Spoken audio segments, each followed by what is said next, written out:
Okay, well, thank you very much. I'm thrilled to see so many of my friends here. It's wonderful to be here, and I was honored to be asked. It's true. I have to say at the beginning, when this picture was used, and I didn't know it was going to be this picture they were going to use, some woman, a lovely woman, came up to me and said, "My, you certainly were a lot bigger then than you are now." She said, "Your face was fuller." And I said, "Well, absolutely right. You are so right there, because quite frankly, I was 18 there, and I'm now soon to be 88, and I have lost 5 inches of height and 22 pounds of weight. And so, yeah, that was me then. This is what you've got to deal with now."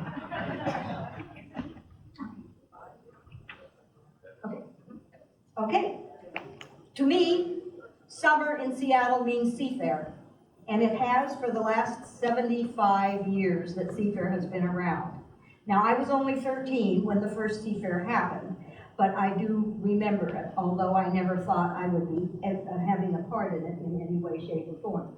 Am I supposed to put to make it go to the next? I've got it. Oh, you got it. Okay. So, Seafair started in 1950. That was before the Seahawks, before the Mariners, before the Sounders, before the Kraken. None of these teams were then calling Seattle their home.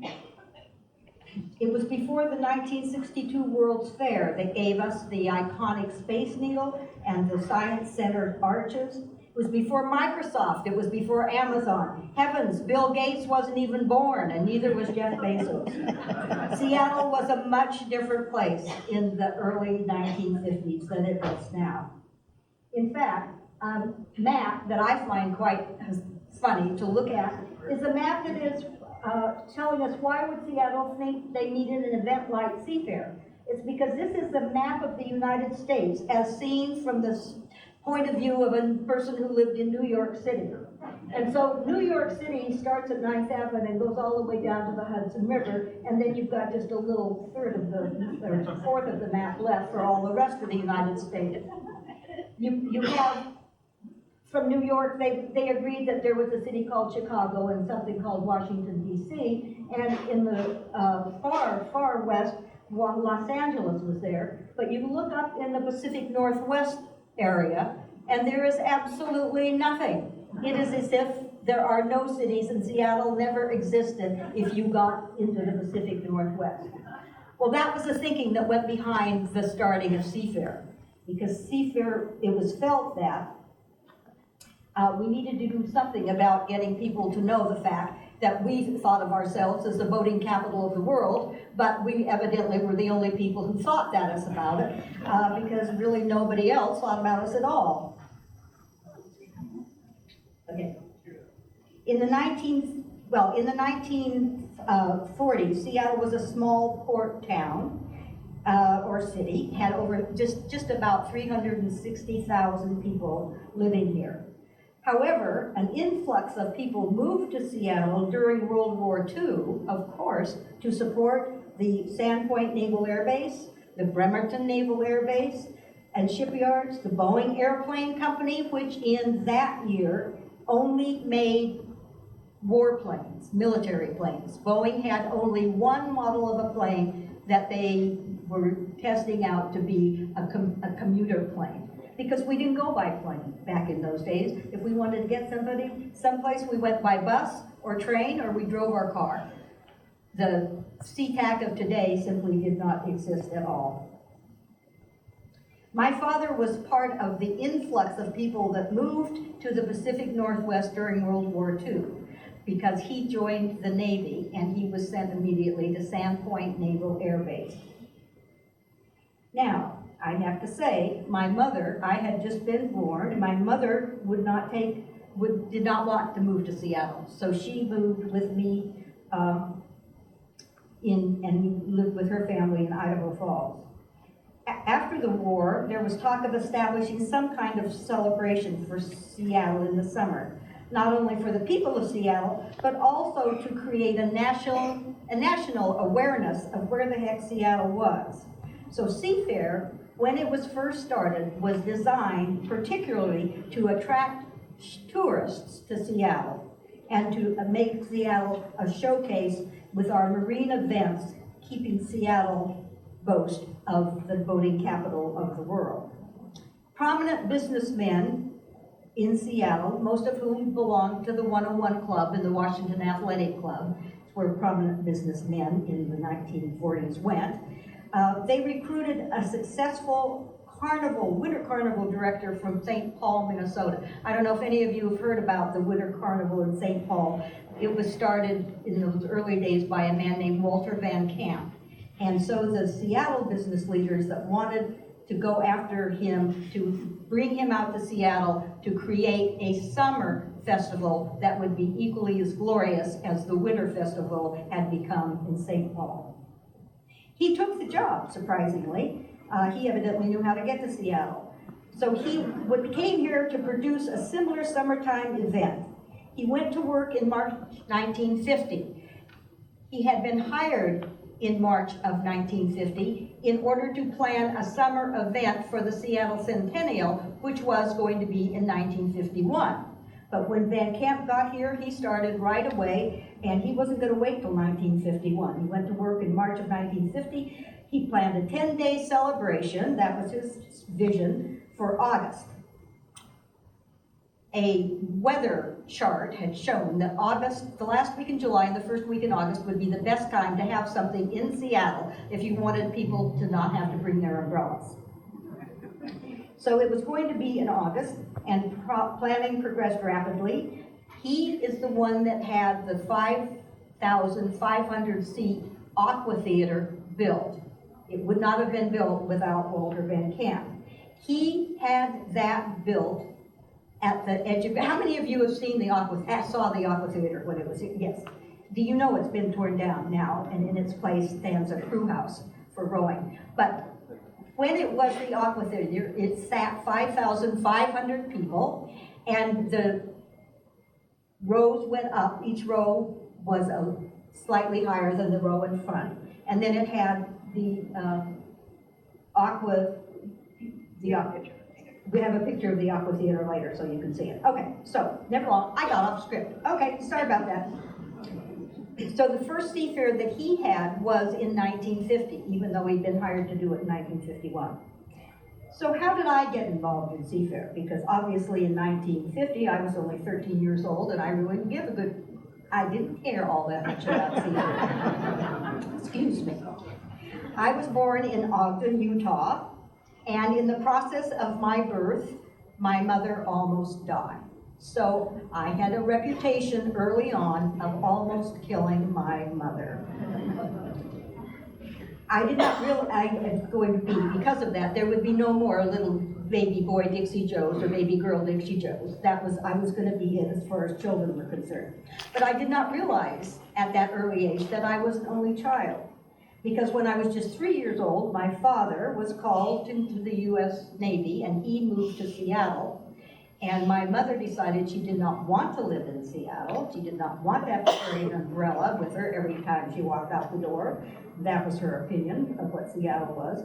So she took me to move in with her mother and father in the home that she had grown up in Idaho Falls, Idaho. So there was Nana and Granddad and Mother and me. And then my mother's sister decided her marriage wasn't working out well, so she left her home in Salt Lake and she moved with her 3 children into Nana and Granddad's home in Idaho Falls, Idaho. And then my mother's brother's wife called into the Army, and his wife, though they didn't have any children, she moved into the house in Idaho Falls, Idaho. And so there was no way I realized I was an only child. We had 9 people. We had 5 adults and 4 children who lived in the same home. It had 1 bathroom and 3 bedrooms. And so it was an interesting time to live. I thought it was great. I had all the playmates I wanted to have, and I did the first 3 years of kindergarten, 1st, 2nd, and 3rd grade in Idaho Falls, Idaho. And then the war came. Thank you. And then the war was over. Yeah, I just like that. I can make the war come and go if I please. The war was over. when at the end of the war, my dad decided that he was not going to move to Idaho Falls, Idaho, nor to Ogden, Utah, where I had been born. He had formed a medical partnership with a doctor with whom he had served in the Navy at Sandpoint Naval Air Base. And he decided, since that other doctor lived in Seattle already, and they had an office in the medical dental building, that Mother and I would be coming to live in Seattle. And from my father's point of view, Laurelhurst was Seattle, because Laurelhurst was the closest neighborhood to the Sandpoint Naval Air Base, where he had been all these years in the Navy. And so he knew Laurelhurst. So we moved into Laurelhurst, and I entered the 4th grade at Laurelhurst Grade School, again, as an only child.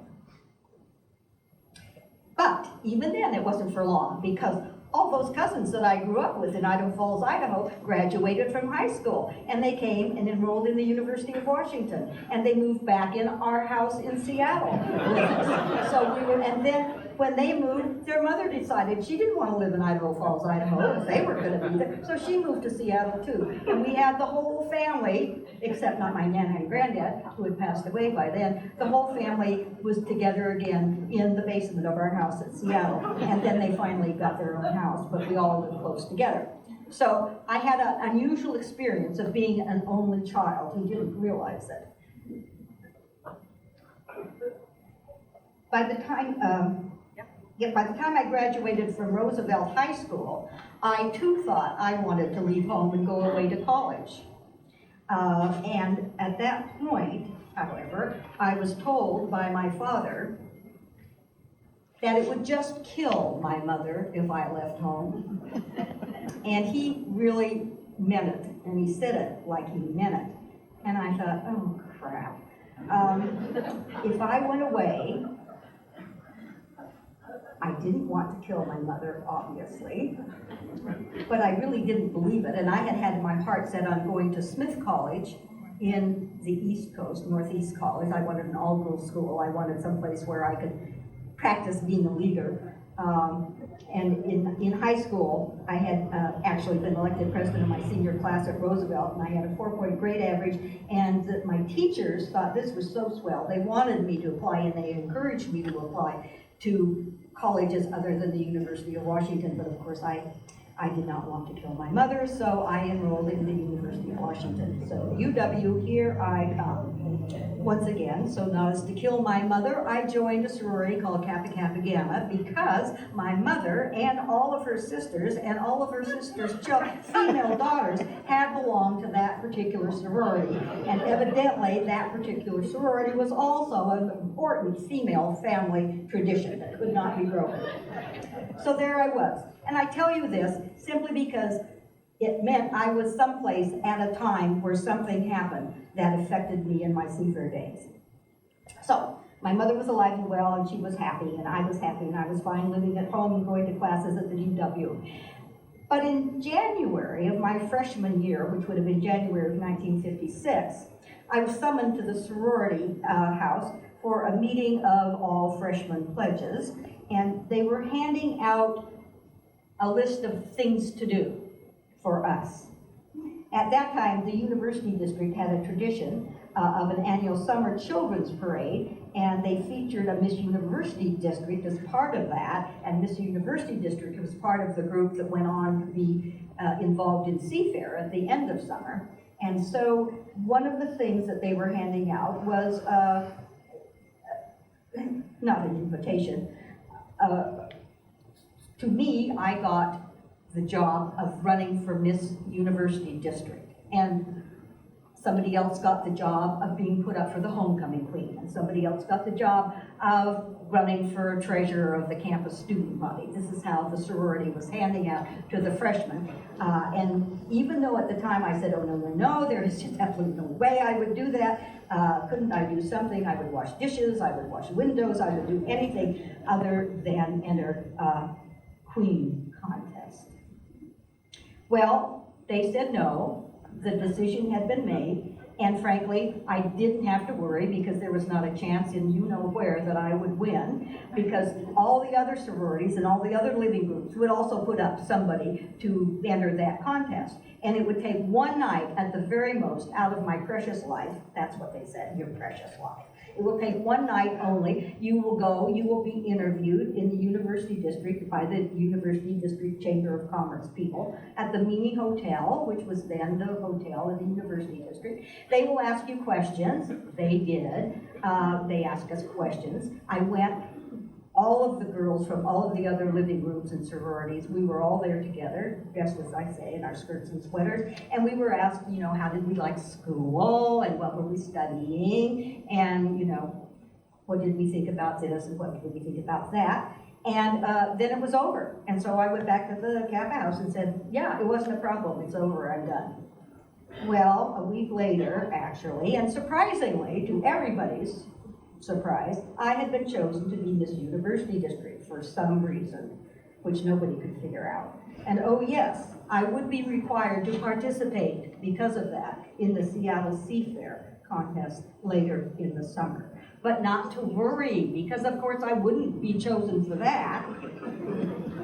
So, what is the story of Seafair?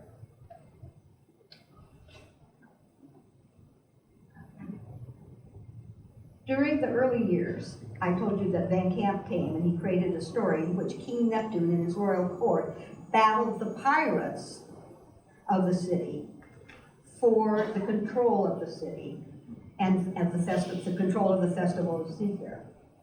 So a make-believe nautical tale was created to bring the festival of Seafair to life.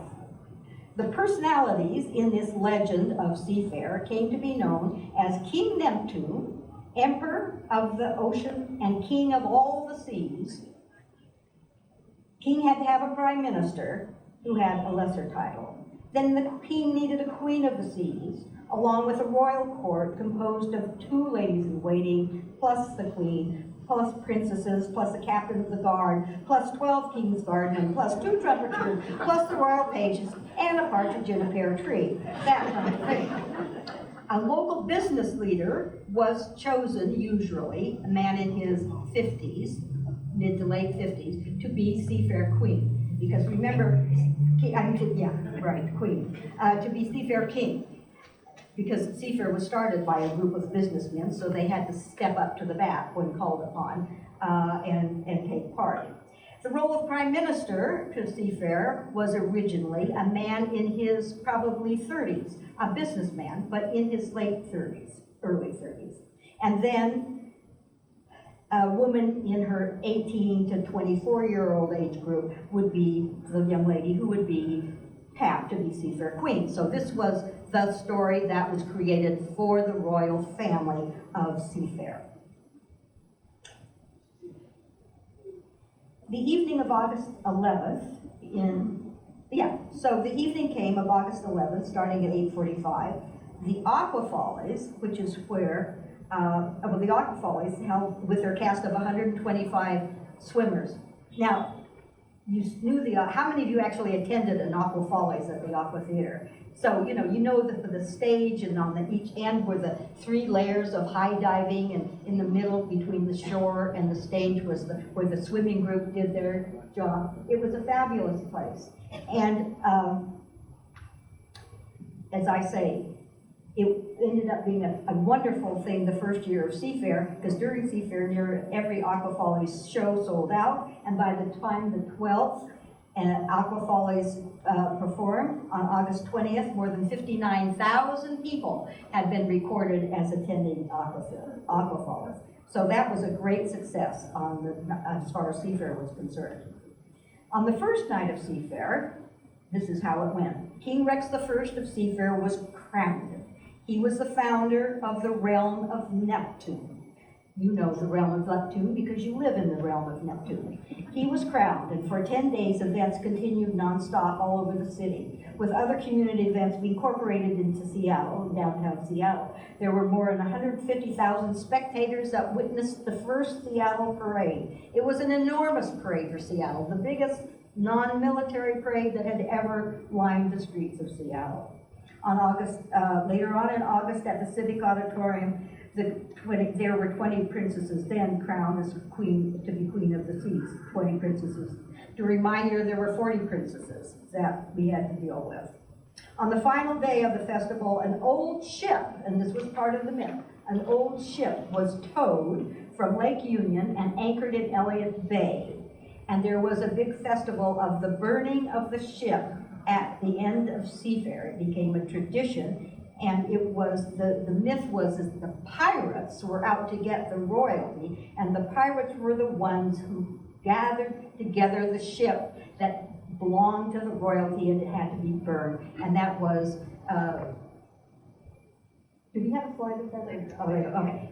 The slide will show you of the Seafair Queen and King standing, looking out at their ship being burned down in the middle of Lake Washington someplace, and the pirates snickering in the side because they had passed. This went on for several years, actually 10 years, and then that particular ceremony had to stop because they had run out of old ships to burn. And so, no point in burning a ship if you don't have a ship to burn. But Seafair early on was deemed a great success, and so the festival would grow into the next summer, 1951, which was the centennial year for Seattle, with the addition of unlimited hydroplanes. That came in 1951, and that was a big deal, having the hydroplanes being added to the Seafair event. By 1956, what? Oh, yes. To make money, because Seafair is a 501c3 charitable organization, they need to make money. So they created a Seafair pin. This one was the one from 1956, but they started earlier. The original price to buy a pin was $1. I don't see how they made money with selling pins for $1. The last price on that particular pin was $15. And in the back of the room, when you leave, I have a wall of photographs from Seafair that has two of the original, Seafair pins, plus pictures of me as Seafair Queen kissing anything that happened to cross Seattle's border. That was one of my duties. Anyway, we'll go into that later. So yeah, where am I? Okay, all this was very dramatic. So when I was crowned, by the time I was crowned, it was done at the Aqua Theater. It was done at intermission at the Aqua Theater. Before that Aqua Theater had been built, the crowning of the Seafair Queen was done at the Civic Center. I didn't even know where the Civic Center was. But when I was, they did it at the Aqua Theater. And this is what? The intermission of the Aqua Theater, all the swimmers left, all the divers left, and all of the 40 of us that were running for Seafair Queen lined up on the front edge of the stage, looking out over the water at the audience and being very, very careful to try not to fall in the water as we were standing on the stage because the lights were all turned off. And a Seafair former Prime Minister had the lighted Seafair crown, that thing above the head is the lighted. It was a Seafair crown all lit up, was on a long pole, and he walked up and down the aisle and back of all of the candidates for Seafair Queen. And of course, we had no idea where he was because we were looking out at the audience. And then he stood behind the person who had been selected to be Seafair Queen. And then the lights went on. And that night it happened to be me, but I didn't know it because he was standing in back of me. And I had no idea, and I was looking up and down to see who it might be, and he tapped me on the shoulder and said, "Congratulations, Dixie." And I thought, oh, well, I will tell you what I thought. So I smiled, which is what a Seafair Queen must do, and then I walked over to where the Seafair King and Prime Minister were on raised chairs, and the Seafair King then put a crown on my head. And then, that part of it was over, and the aquafolies could come back, and so the lights went on, and all of the Seafair people left the stage, and all of the Aqua Theater people came back, into the performance area and did their thing. And the Seafair people were taken immediately by cab. We were whisked down to the Olympic Hotel. Do any of you remember the old Olympic Hotel in Seattle? Well, the Olympic Hotel was where they had the Seafair Ball. And so you went right from the Aqua Theater and whisked. Remember when we could whisk along the highway from the Green Lake to downtown? Back in 1956, we could clearly whisk because there was no traffic on the roads then. And my, how that changed. Every time I look out the window from upstairs in the dining room and I see the parking lot of lights coming down the freeway, I think, oh my God, did I have something to do with this happening to Seattle? Because of course our goal in 1956 was to get more people to come. Do you want to say something about the official certificate? Yeah, interestingly enough, Very official. Very official certificate signed by the Secretary of State to me personally saying that indeed, yes, I had been judging the Seafair Queen. Other than that, I would never have known. When we got to the Olympic Hotel from the stage of the Aqua Theater, the Queen was dressed in this incredible gown that had been there and was used for every queen at this point in the ceremony. And given the fact that I was in the first 10 years of Queens, we ranged from 5'2" to 6 feet tall. And we didn't all have the same body shape. And how they figured out to make a dress that could be quickly altered to fit somebody who was 6 feet and the next year somebody who was 5 feet 2, I don't know. But it was a beautiful dress. The only time the Queen ever wore it was on that night at the ball in the Olympic Hotel.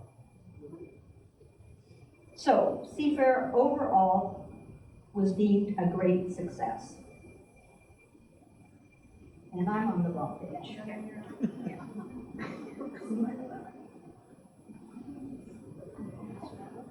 Slide 11, I think. Yes, okay. Yeah. I know the wrong page when I see it. Okay. This was all at that time heavily covered by the Seattle Times.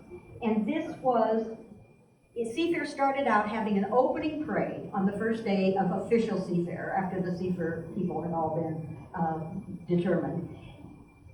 The parade started downtown on 4th Avenue, and it went along 4th Avenue out to Memorial Stadium. And there was a parade at the first day of Seafair, and there was a parade called the Torchlight Parade at the night of the last day of Seafair. Memorial Stadium is here. How many of you have been to Memorial Stadium? Yeah, Memorial Stadium is where, when I was in high school, they used to have high school football games for all the high school teams that didn't have their own football field as part of their campus. This was the float that I was on, going into Memorial Stadium at the end of the parade, and we're waiting for all the other parade people behind us to arrive at Memorial Stadium. I understand Memorial Stadium is now being redone. Did we read that in the newspaper? Yes, it's been redone to bring it so it will always continue to be used as a football stadium, I think. Lee, is it used as a football stadium? Yeah, it will be. And it still will be, okay. And thus, the one night, don't worry, Dixie, it'll take one night out of your life. I mean, really? So the one night of my life turned into being a year-long year of assignments, including the Seafair parades and every Seafair event, including things in town and going out of town, including pirates. I had a personal fear beyond belief of the pirates. And although you see me smiling here, that is what you call a fake smile. I hated the pirates. I would always voted for them to be taken out of Seafair, and sometimes it worked and sometimes it didn't. The pirates added a certain zest, a certain spark to Seafair, a certain, oh my gosh, what's going to happen next to Seafair, because you never knew what they were going to do. And they had a reputation of getting out of hand, in fact, and maybe having a little too much to drink before they started their nightly pirate duties. And so you never knew what you were going to get, what pirate you were going to get. when you had to deal with it. I mean, I know I, as a child, was deathly afraid of the pirates whenever they came Yes. Oh, by the parade. absolutely. I was too. And then even that first year when I was only 13, I was scared of the fire. I didn't want anything to do it. Anyway, sorry, pirate. You can trash me sometime else. Okay. Here is, okay, well, the Seafair Pirates' beach landings and bellows were at first amusing and unexpected, and many thought that their antics were really beloved and original. Occasional lapses of judgment, especially related to the pirates' sexist treatment of women, yeah, got that right, were deplored by some observers. Concerned that the pirates' exploits would discourage tourists, actually Greater Seattle retired the pirates in 1966, but only for 4 years because there were some people who really loved the pirates, and so they were brought back on a tryout basis in 1970. The pirates were raised from their watery graves. They've been rampaging ever since. Concerning the, on the other side of the Seattle Pirates were the Seattle Clowns. Now, the Seattle Clowns were in the morning parade. The pirates were in the evening parade. Here's a picture that I say, what is wrong with this picture? Well, I can say that I feel that there were several things wrong with this picture.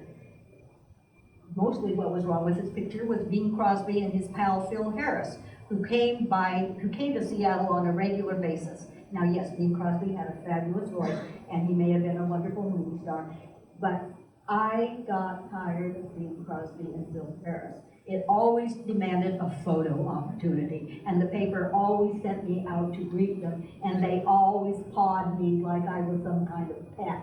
And here, the Seafair King is pulling away, Bing Crosby and the Seafair Prime Minister is trying to pull away Phil Harris. But this picture ends up being somewhat powerful later on in Seafair when changes, big time, were made. And that kind of photo op was a big part of the whole year for you, right? Oh, yes, The various photo ops like assignments that. and If you travel. look at this picture, if you look at the pictures back there, my job was to always kiss someone on the cheek, if it was a man. I mean, I kissed admirals on the cheek when I had to go to the Navy bases. They kissed me on the cheek because I didn't get away from them in time. But that was what the Seafair Queen did. And that was part of my problem with the Seafair Queen's duties. Okay. One of my assignments took me to Hollywood. I was never the right Seafair Queen, because when I went to Hollywood, for some point, I don't remember why I went there, but while there, the people that had me there offered me on a silver platter a screen test. We have set aside for you, Miss Thompson, a screen test. And I think they expected me to fall over in delight. Instead, because this was in Hollywood, I said, ooh, okay, a screen test would be nice, maybe for somebody, but it's not nice for me necessarily. But you know what I really would love? Is there any chance you could get me into Disneyland, which had just opened in outside of Los Angeles?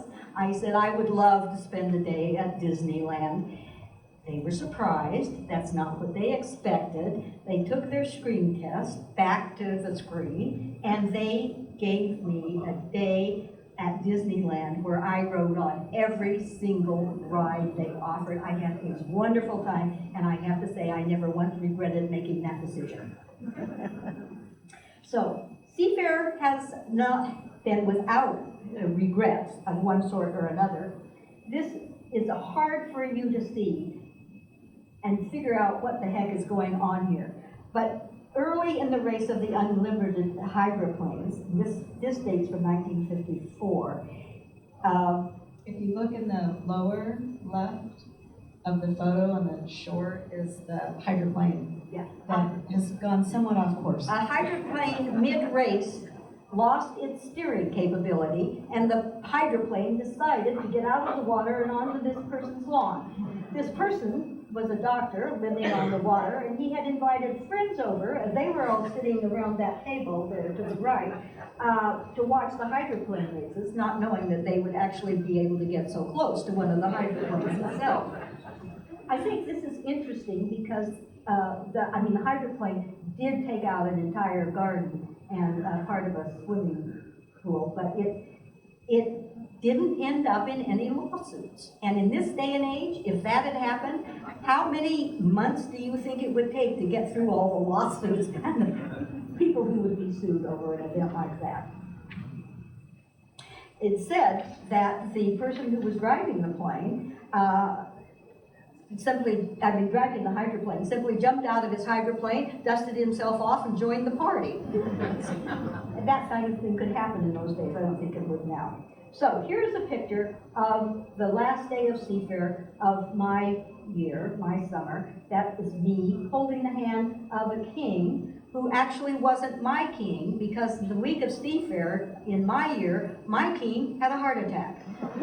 And he was in the hospital by this time. So one of the earlier kings got out his costume. Never give away a costume. Never get rid of something like that, because you never know when you're going to need it. And this is a picture of the boat that the pirates were burning when they still had boats to be burned. And so that was the end of Seafair that time. All in all, I have to say, the experience of being Seafair Queen with that Seafair week was better than I expected. While at the time I did consider it somewhat of a pain in the neck, as I look back, I realized it really was a year that was very special and fun for me. Now, one of my first duties was one of my most fun duties and had long-term consequences for me.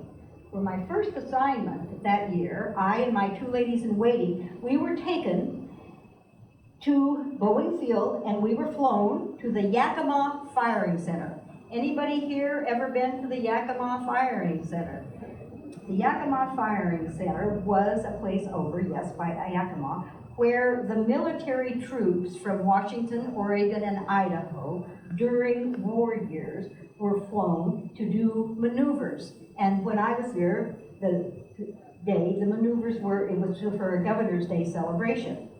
I and my two ladies in waiting, we were dressed in Army fatigues, and we were taken out into the fields where the fellows were shooting each other. Fortunately, they didn't shoot us.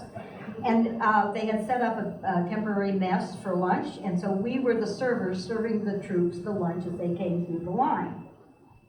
And I considered that really fun. After that, I was taken and given a ride in a helicopter, which, other than the fact that I have acrophobia, riding in a helicopter can be a lot of fun. So we did that, and it was great fun. And then, after doing all of this, we had to get out of the Army uniforms, back into our gowns and robes, and we went to a hotel in downtown Yakima, where the military brass was having lunch. And we were introduced. So there were generals and aides to generals and all of the people who had actual titles in the military. The man who introduced me thought he was being really, really cute. And he said, in so many words, well, in these exact words, that I was really lucky that he was so much older than I was, because if he had been my age, I would be in big trouble. That just ticked me off. And as a Seafair Queen, you're not supposed to get ticked off when people introduce you, even if you don't like the way they introduced you. But I did get ticked off, and I shot back at him without even thinking about what I was saying. I said, I am so very, very glad that you are so very, very old. That I need not worry about what you may or may not be capable of doing. It was not a Seafair Queen-like thing to say, but it was out of my mouth before I knew. And there was in that audience an aide, a young lieutenant, an aide to a general at Fort Lewis, who thought he liked my spunk. And, in fact, this young man became my husband 3 years later. Wouldn't have happened if I hadn't been there that day. So, less army fatigues, more our lovely gowns. I was sent to New England to be on the Arthur Godfrey show, and actually somebody called in. Do you remember Arthur Godfrey, what he had shown?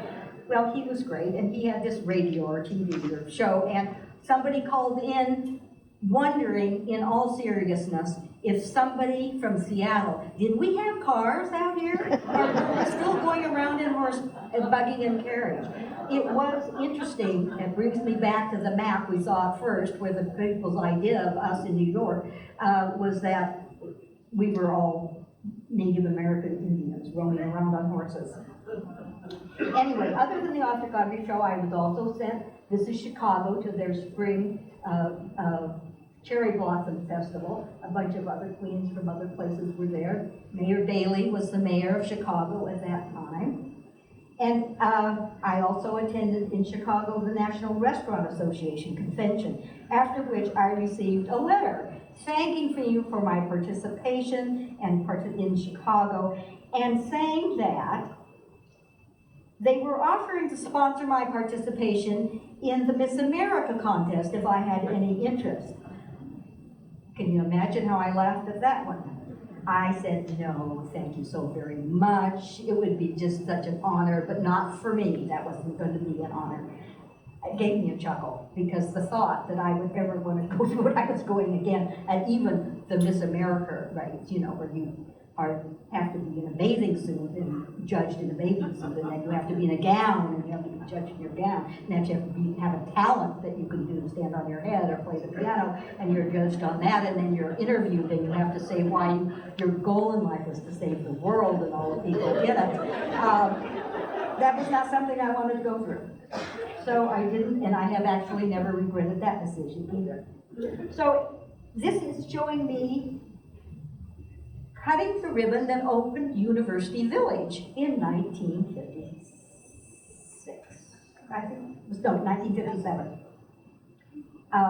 University Village was open, and I was asked to join the mayor and the governor and some other people to cut the all-important ribbon so that people could get in. Even then, the main entrance to University Village was by the QFC, where the QFC is now. The QFC was not there. Most of the stores that are there now were not there then. It only had a few stores, but nevertheless, it was the beginning of University Village. I happened to have had a test that day in one of my political science classes, and I considered the possibility of having to get dressed up in my Seafair dress, put my crown on, put the robe on, which is sitting right up there, and was too much. I considered it a big imposition. So Seafair and I made an arrangement. I would take the crown, I would take the robe, I would leave class at a certain time, so I left class with the crown and the robe. I ran down the viaduct from campus to the entrance to University Village, put the crown on, put the robe over my skirt and sweater, cut the ribbon, oohed and awed over how nice the stores were, and then I took all that and ran back up the viaduct, back onto campus, went to class, stuffed the crown in the garbage bag, and the crown and the robe with it all went into a big bag. So, that was my life as Seafair Queen at that particular time. I was determined that I was going to take all 15 credits at the University of Washington. I wanted to graduate on time with my class, so I couldn't skip a credit. There were 15 credits to a quarter. Oh, yes, well,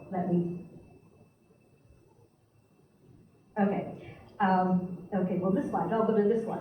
It's another photo op. I get a call, Dixie, you go to the train station. The train will be carrying Tennessee Ernie Ford. Do any of you remember Tennessee Ernie Ford, the country western singer? He was a lovely man. He and his two sons were passing through Seattle on the train. Now, they weren't staying in Seattle, they were just passing through, but it was a photo op. And so I plucked my crown and the gown and the robe and took a cab down to the train station, pinned a Seafair pin on each of his two darling little sons. He said goodbye, I said goodbye, he got back on the train, I got back in the cab, and that was what this photo, but it lives forever as a photo from the newspaper in which it was published later on. So photo ops were all important.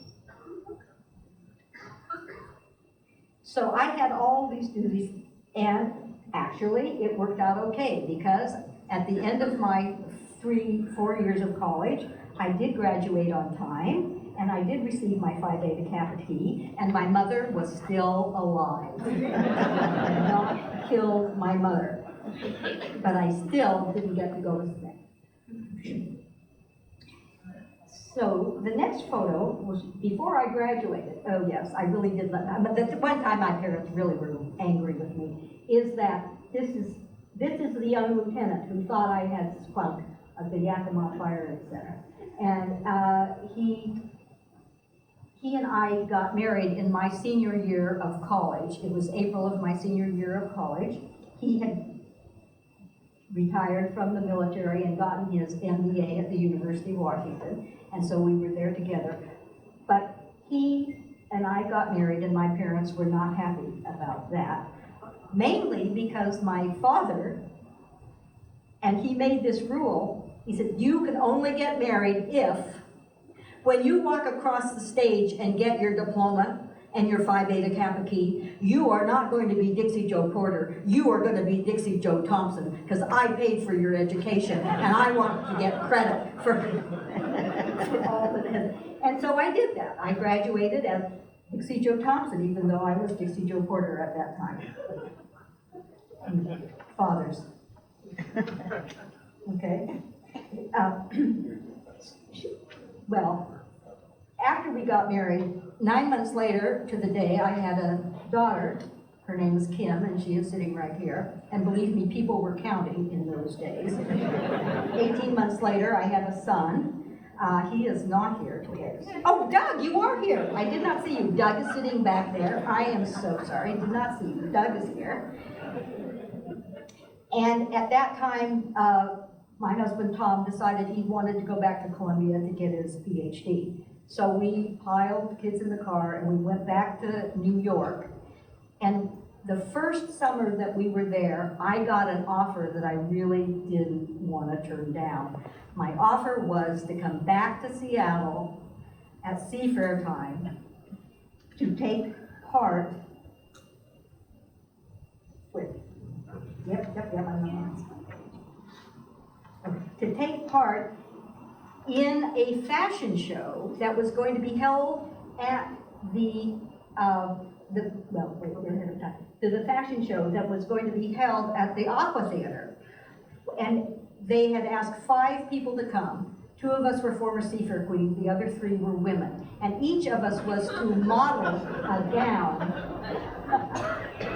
We were to model a gown that had been created by an internationally famous designer. And this was a halftime program for the Aqua Follies that was being presented at the Aqua Theater that night. I thought that sounded like a lot of fun.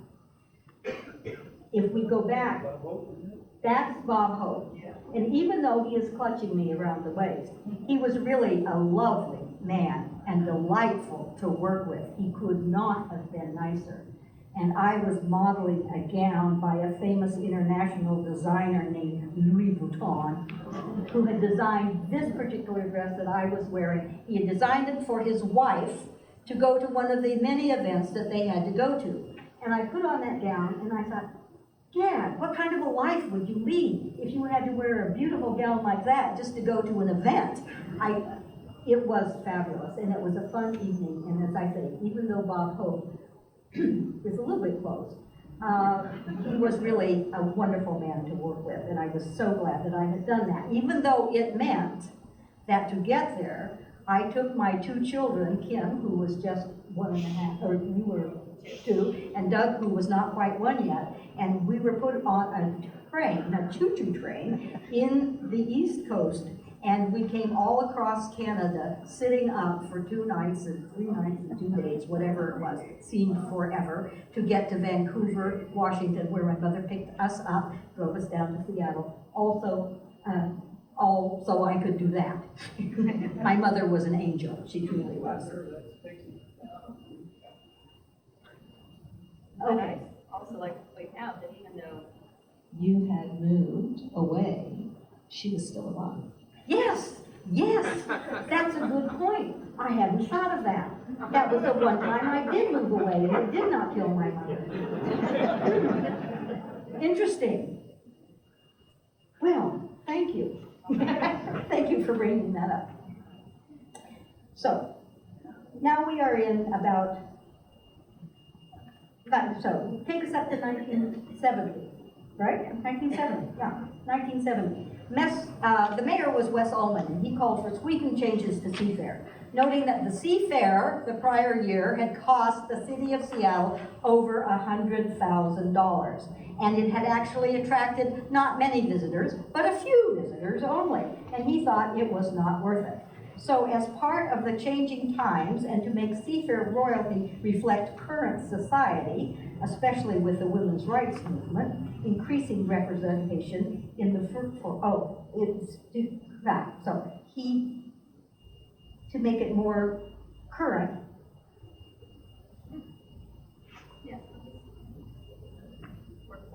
Okay, right.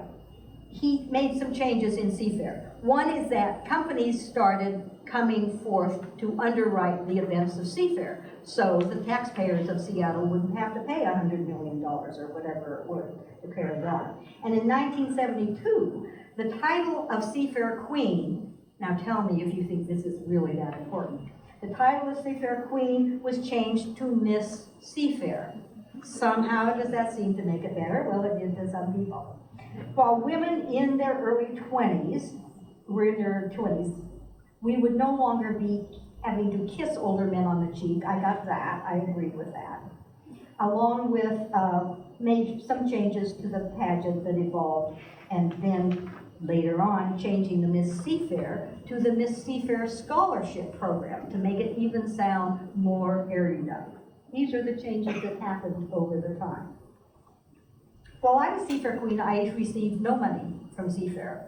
There was a time, as my daughters had reminded me, there was a time when my father got quite angry and called Seafair because he told them, he said, look, you call her and you tell her to go someplace, she has to call a cab and have it come and pick her up and bring her home, and then we have to pay for the cab. He said, I'm thinking this is not a very good deal.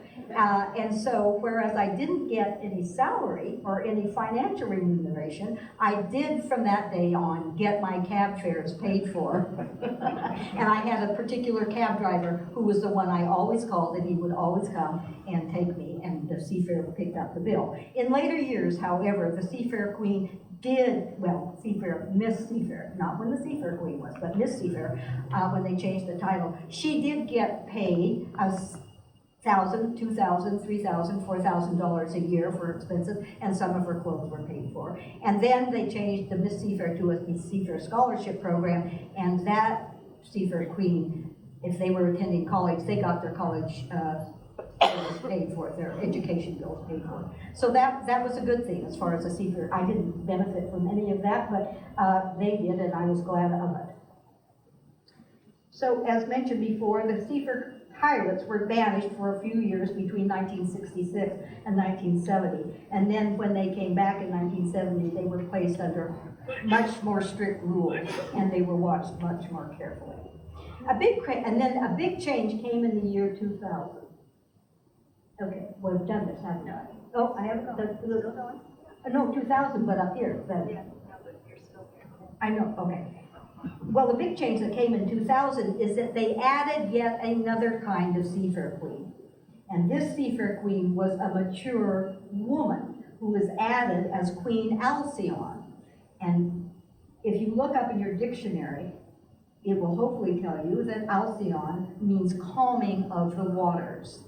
So they thought it was appropriate to have a Queen Alcyone who was not a young woman in her 18 to 20s, but was an established businesswoman or an established philanthropist. Somebody who could actually be a mentor to the younger Miss Seafairs coming along. And so this seemed to be an important thing, and this continues to today, and I will soon introduce you to this year's Queen Alcyone and King Tut, not King Tut, Seafair King. Frankly, however, what do you think Seafair means to you? For me, I think most people, Seafair is the hydroplane races and the Blue Angels. And the Torchlight Parade, probably, because over 250 to 300,000 people end up going to the Torchlight Parade. Everything else is just in there for fluff. But everything else still will continue to be there.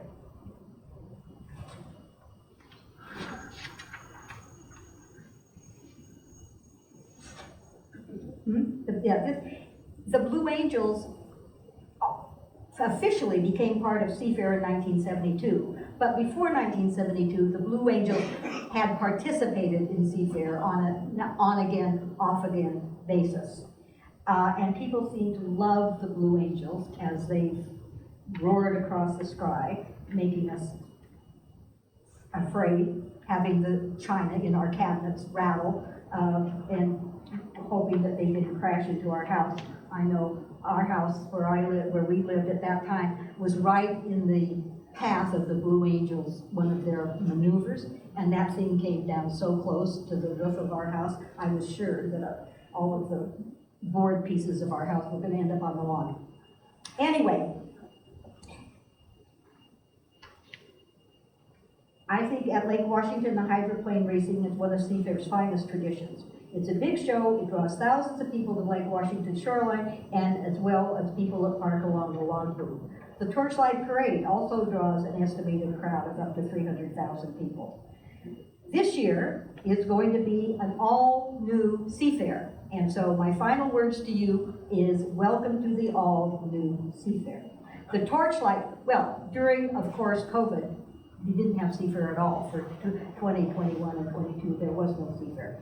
But this year, Seafair is coming back with a July. It's an all summer long celebration, not just the last week of July, first week of August thing. It starts on July 26th, which is just a few days from now, with a torchlight run and then a torchlight parade. It's going to have the new route. It's not going through downtown Seattle. It's going along the new waterfront area that has just opened up around Pier 62, and it will then end at the harbor, the new ferry terminal. So the new Seafair activities have moved from the center of downtown Seattle to the new waterfront area that has just opened up, in case any of you care to go. The parade will officially kick off at 7:30 at Alaskan Way, at Alaskan Broad, and travel styles, bringing dazzling floats, marching bands, cultural performances, Seafair favorites to the heart of the city of Seattle, ending, as Kim said, at the terminal.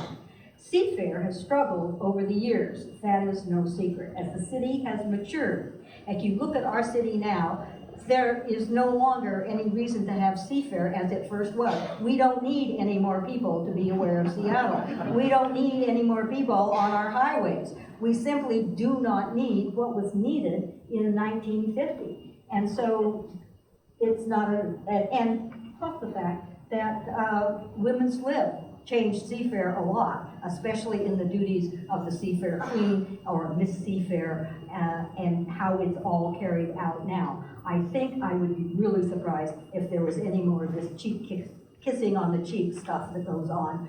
I think that's gone by the wayside. So Seafair has struggled over the years as the city has matured and professional sports teams competed for the public's time, because we have so many more things that we can do here now besides Seafair. We can go to the Mariners, we can go to the Seahawks, we can go to the Kraken, we can go to all sorts of games. There's just a plethora of things to do. What has happened is that corporate sponsorship has stepped up to take care of some of the events of Seafair. So in the Seafair that will be coming up, I want to introduce you first. Where is the picture of the Queen? Where is she?